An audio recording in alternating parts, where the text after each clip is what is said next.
Hello, everyone, and welcome back to Red Room Stories. I know many of you tune into these tales to help you drift off to sleep. So, before we settle in, I'd love for each of you to leave a comment sharing where in the world you're listening from. And if you're enjoying the episodes, don't forget to give a like and subscribe to the channel.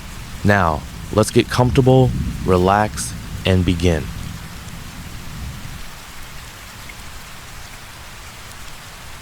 My family and I moved into our new home 2 weeks after my youngest child was born in March of this year.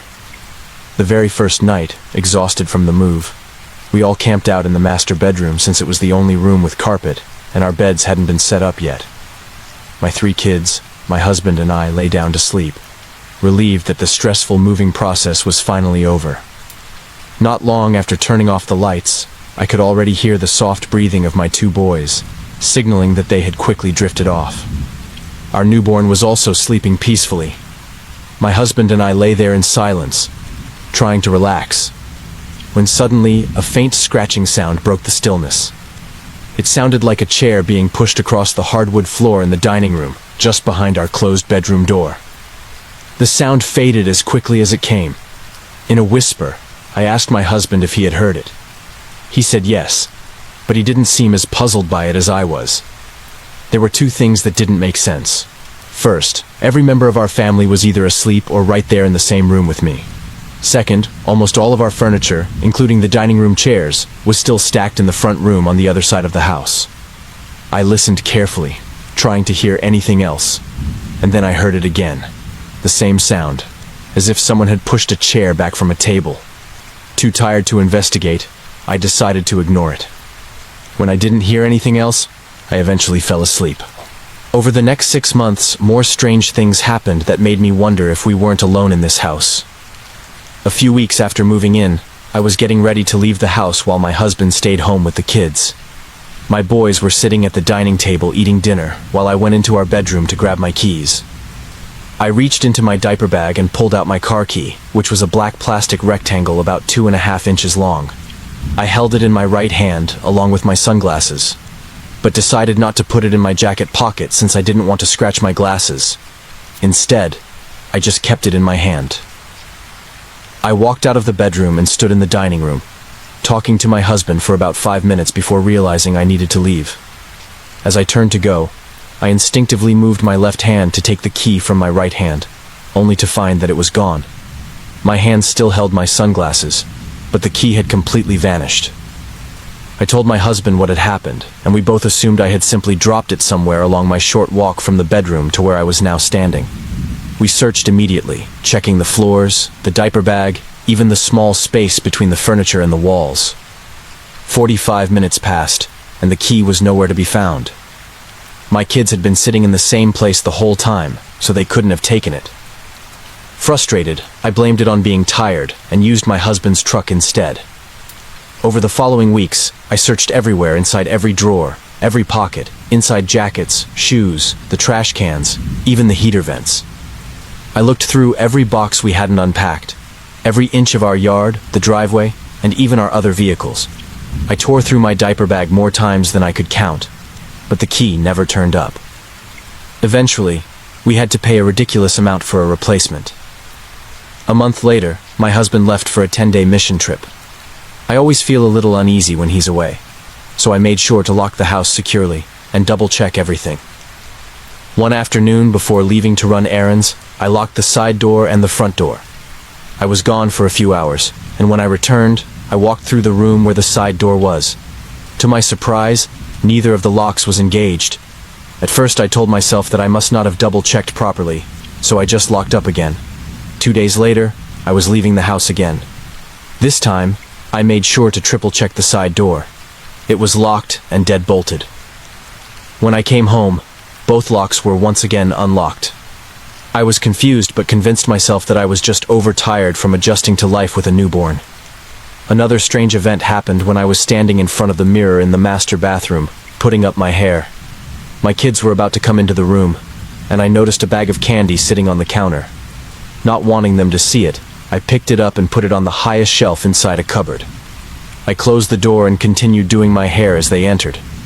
They never saw me hide the candy, The next night, I had a craving for something sweet, so I went to get the candy. But when I reached inside the cupboard, it wasn't there. I stretched on my toes and looked inside the shelf, but it was empty. I searched all the shelves, but there was no sign of it. I asked my husband twice if he had moved it, but he swore he hadn't. Weeks later, I found it in the back of a blanket drawer inside my closet. One night while my husband was away, I locked up the house, shut off the pantry and office lights, and headed to bed. Halfway down the hall, I remembered something I needed from the kitchen. When I turned around, both the pantry and office lights were on. I hesitated for a moment, trying to remember if I had even turned them off in the first place. I convinced myself that I must have forgotten, turned them off again, and went to bed. The strangest incident happened 4 weeks ago. It was a Sunday afternoon, and we had just gotten home to prepare lunch for some friends. While I was cooking, my husband went into our bedroom to change. The afternoon passed quickly as we spent time with our guests.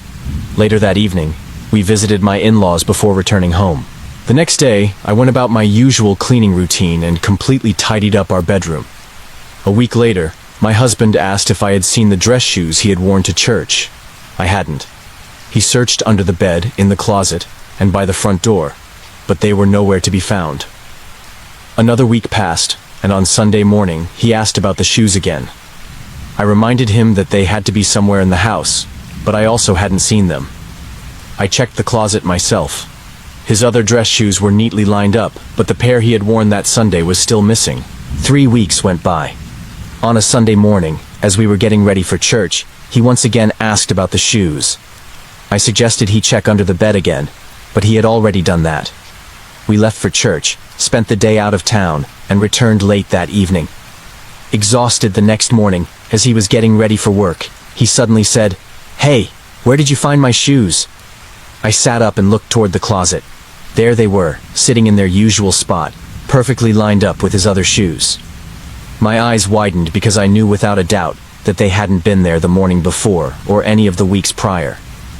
What made this even stranger was that the shoes were light cream-colored, almost white. They were a size 11.5 men's dress shoes, not something that could be easily overlooked. When I asked him if he had placed them there as a joke, he denied it. Then he asked me the same question. I had no answer. But after everything that had happened, I couldn't shake the feeling that maybe, just maybe, we weren't the only ones living in this house. I work at a small-town hospital in northern New York, and while I won't name the place, I can tell you that it has a long history of strange occurrences. The hospital was built in the late 1800s, but before that, the land had been home to forests, farmland, and settlements. Many battles from the French and Indian War, the Revolutionary War, the War of 1812, and even the Civil War took place in the area. Skirmishes between Native Americans and early settlers were also common. Given the long history of violence and death, it's no surprise that the land holds on to something that hasn't entirely moved on. When the hospital was built, the cycle of life and death continued, only now within its walls. Over the years, a nursing home was added, bringing even more loss and sorrow into one place. With so much history tied to this building, it's no wonder that the strange stories never seem to end. The second floor is where most of the activity takes place. It houses pediatrics, the sleep center, medical records, and several offices. It used to have a smaller medical surgical unit, which has since been converted into the current departments. Almost every staff member agrees that there's something unsettling about this floor, even during the daytime. Many say that they feel as though they are being pushed away, like an unseen force doesn't want them there. Some nurses have described reaching for the door to the second floor only to have it open by itself. The elevator frequently stops on this floor without being called, the doors opening to an empty hallway. The same thing happens on the first floor rear door, as if something unseen is traveling between the two levels. I work at a small-town hospital in northern New York, and while I won't name the place, I can tell you that it has a long history of strange occurrences. The hospital was built in the late 1800s, but before that, the land had been home to forests, farmland, and settlements. Many battles from the French and Indian War, the Revolutionary War, the War of 1812, and even the Civil War took place in the area. Skirmishes between Native Americans and early settlers were also common. Given the long history of violence and death, it's no surprise that the land holds on to something that hasn't entirely moved on. When the hospital was built, the cycle of life and death continued, only now within its walls. Over the years, a nursing home was added, bringing even more loss and sorrow into one place. With so much history tied to this building, it's no wonder that the strange stories never seem to end. The second floor is where most of the activity takes place. It houses pediatrics, the sleep center, medical records, and several offices. It used to have a smaller medical surgical unit, which has since been converted into the current departments. Almost every staff member agrees that there's something unsettling about this floor, even during the daytime. Many say that they feel as though they are being pushed away, like an unseen force doesn't want them there. Some nurses have described reaching for the door to the second floor only to have it open by itself. The elevator frequently stops on this floor without being called, the doors opening to an empty hallway. The same thing happens on the first floor rear door, as if something unseen is traveling between the two levels. I work the night shift, and there's no worse time to be on the second floor than during the early morning hours. Nights with a full moon seem to bring out even more activity, and electronic devices like cell phones can make it even worse. The hallways are eerie enough at night with their deep shadows and darkened rooms, but what's even more unsettling is the ghost that moves along a continuous loop. If you walk down near the sleep lab and head toward the elevators, you might feel like someone is following you. It's not menacing, just an odd presence. But if you keep walking past the elevators, you'll hear the elevator doors open and close on their own, even though no one is there. It happens every time, no matter the hour. But if instead of taking the elevator, you decide to go through the stairwell door, the presence changes. The harmless feeling disappears, replaced with something that suddenly chases you out, like you've overstayed your welcome. It's an overwhelming, forbidding sensation. The pediatrics unit has its own activity. I've been down there alone many times and heard strange bumps and doors closing, doors that were not open to begin with. The farthest end of the unit seems to be the most active, as if something is drawn to that space. 2 nurses once went down there together and ran back terrified after hearing the sound of children laughing and playing. It was loud, like a group of kids having fun, but the unit was empty. Another nurse swears she saw the shadow of a little girl appear in the playroom only to vanish seconds later. Since that night, she refuses to go into that room alone. I have stood in the hall and seen a white, shapeless figure move across one of those round mirrors used to give a wide-angle view of the hallway. On the opposite end of the second floor is the sleep lab and medical records. I haven't been inside the sleep lab at night, but medical records is another story. That place is crawling with activity.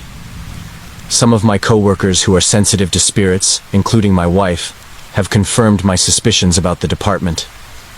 My wife, who has experience as a psychic and healer, always felt a dark presence lingering there. She hated the way it would wait for her just beyond the small window in the door. One night, she brought another nurse, also psychic, to show her what she felt. The second she stepped inside, she refused to go any further.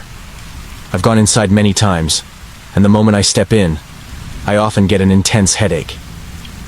The pressure disappears as soon as I leave. According to my wife, there are many spirits trapped inside, possibly held there by something darker, a demon watching from the back of the department near one of the cubicles. If you open the door, it's the first thing you see. No one has claimed to see the demon itself, but plenty of people have heard things in that room, more than once. I've heard whispers, 2 distinct voices, both male, talking in the back corner. Whenever I try to get closer, the voices fade away, like they realize they were being overheard. There is no one in that department at night. My wife once used a dowsing crystal in that space, and it confirmed the presence of something dark. Whatever it was, it didn't like her there. She felt an overwhelming urge to leave. One night, I was standing alone in medical records when I heard an old woman's voice behind me say, "Hello." The sound was clear and close. I spun around, but there was no one there. The air felt thick and heavy. There's another strange thing about the lights in that room. Some nights, I enter and notice that an odd number of lights are turned on. I'll leave, return later, and find different lights glowing while others have turned off. The same night I heard the whispering and the old woman's voice. I went to leave the department. As I flicked the light switch to turn everything off, I saw a light behind me turn back on. The switch itself hadn't moved. I've worked here long enough to know that these events aren't just imagination. Too many people have experienced them. Too many stories told over the years. Something lingers here. Something that refuses to leave. Whatever it is, it's watching, listening, waiting in the dark. My wife, my stepdaughter and I moved into a small colonial-style home 7 years ago. The house, built in 1900, had a lot of character, and the town itself was rich in history. At the time, my wife was very pregnant with our son, and my stepdaughter Kayla was 5 years old. The day we moved in, as we were unpacking dishes, Kayla came running in and casually said, "Mommy, a shadow man walked out of my closet and disappeared into the wall." That was the moment everything started. I had always been a skeptic when it came to ghosts or anything paranormal, but hearing that sent chills down my spine. Still, I dismissed it. We were too busy settling in to give it much thought. A few weeks after moving in, my wife started complaining about noises coming from upstairs, particularly from Kayla's room. She described it as the sound of a rubber ball bouncing across the wooden floors. Our house had all bare wood floors, so any movement was easy to hear.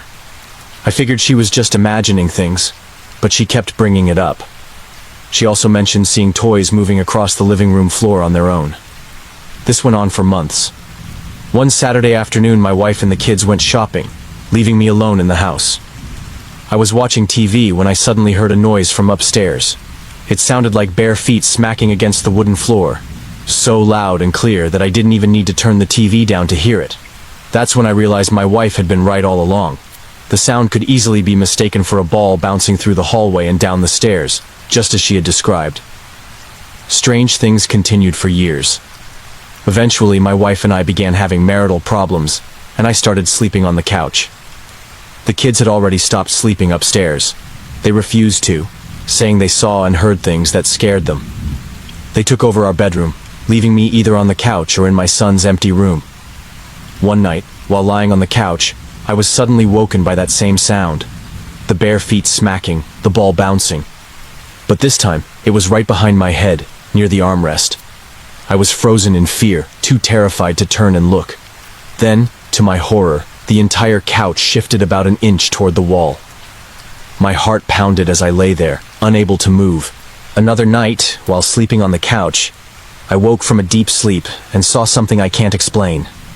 In front of me, just inches from my face, were what looked like long, hairy spider legs. Each leg was about 15 inches long and bent in the middle like a jointed limb. They formed a spiral shape and began to rotate counterclockwise. I sat there, fully awake, watching in disbelief.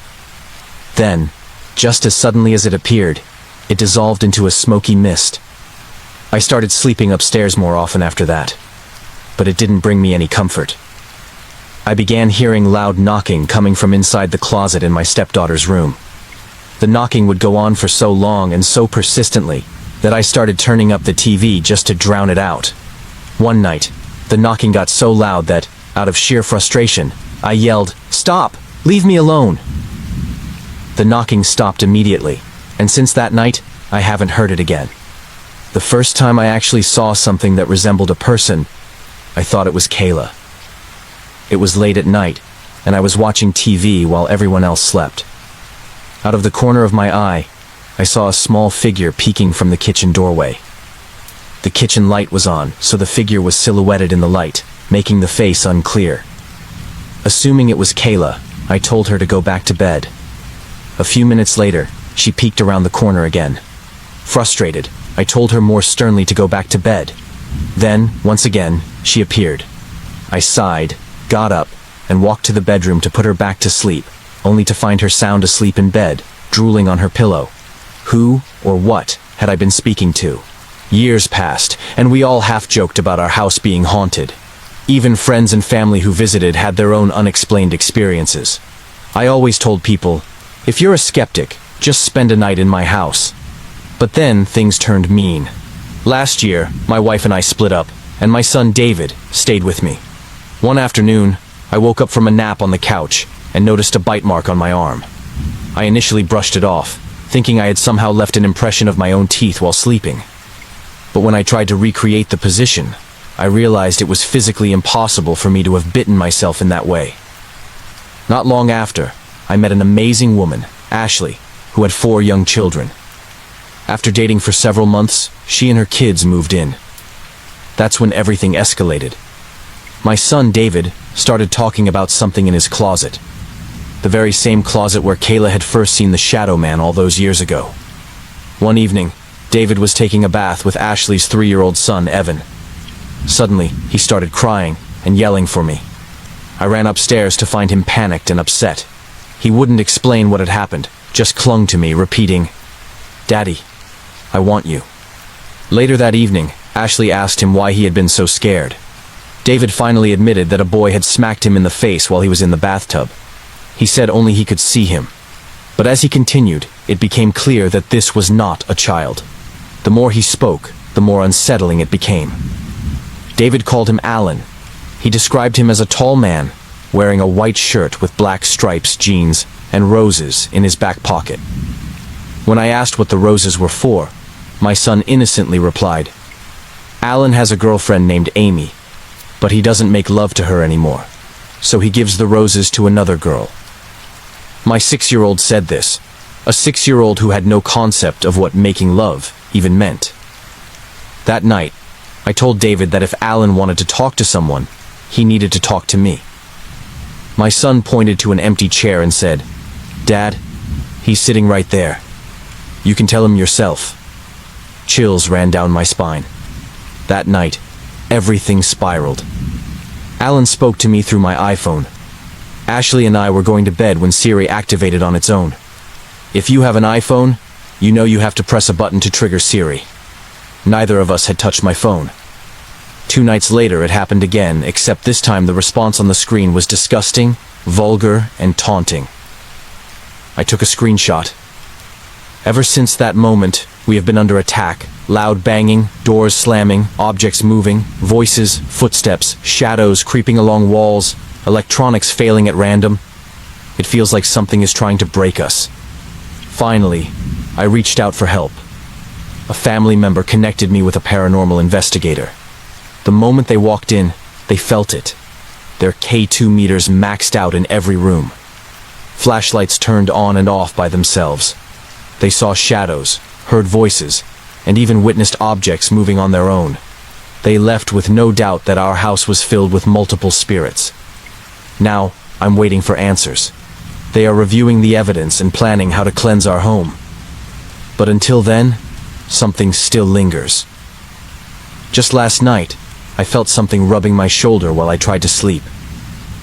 This morning, I woke up to find the TV on by itself. Every single day, something happens.